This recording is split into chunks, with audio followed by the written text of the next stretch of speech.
क्या आप जानती हैं कि काशी में गंगा नदी उल्टी क्यों बहती है?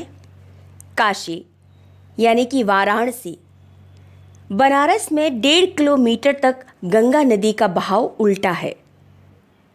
वाराणसी में स्थित मणिकर्णिका घाट से तुलसी घाट तक गंगा माँ उल्टी बहती हैं और इसके 2 कारण हैं।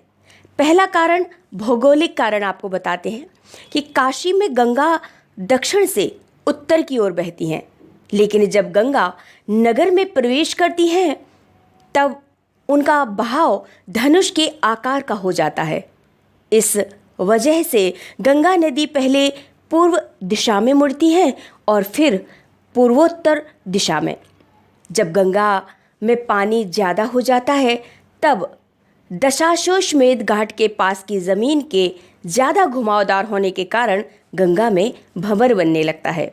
इस भंवर से टकराने के बाद गंगा की लहरें 1.5 किलोमीटर उल्टी बहती चली जाती हैं।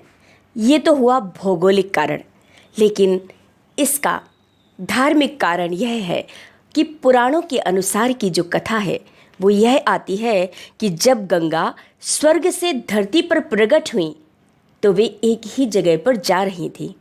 उसी समय वाराणसी के घाट पर भगवान दत्तात्रेय तपस्या कर रहे थे। तब गंगा जी वहाँ से गुजरी और इससे दत्तात्रेय जी के कमंडल और कुशा का आसन माँ गंगा के साथ करीब 1.5 किलोमीटर आगे तक बह गया। इसके बाद माँ गंगा फिर से उल्टी लौटकर भगवान दत्तात्रेय के पास पहुँची और उनकी वस्तुएं वापस लौटाकर क्षमा मांगी।